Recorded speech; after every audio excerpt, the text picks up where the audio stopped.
La meva llibertat en dos vessants. En primer lloc, la llibertat literària, o sigui, la llibertat de l'autor, que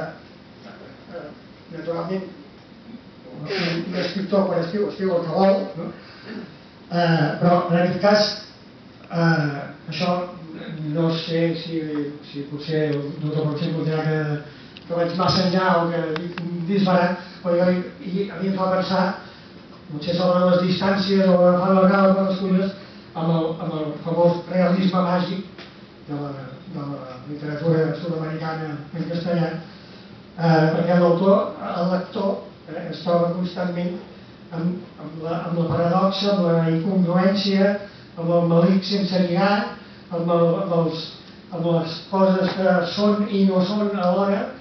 amb els buits i nous i tantes que no lliguen, amb el nada es verdad i es mentira. Això, per descomptat, això és volgut, és deliberat. Respon, com deia, a la llibertat de l'autor per escriure el que ell vol. També a la llibertat de l'autor en el sentit que, si bé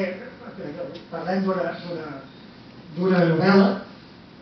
és a dir, una obra de ficció situada en un context històric real, de la dictadura de Stroessner, però no és solament una novel·la, sinó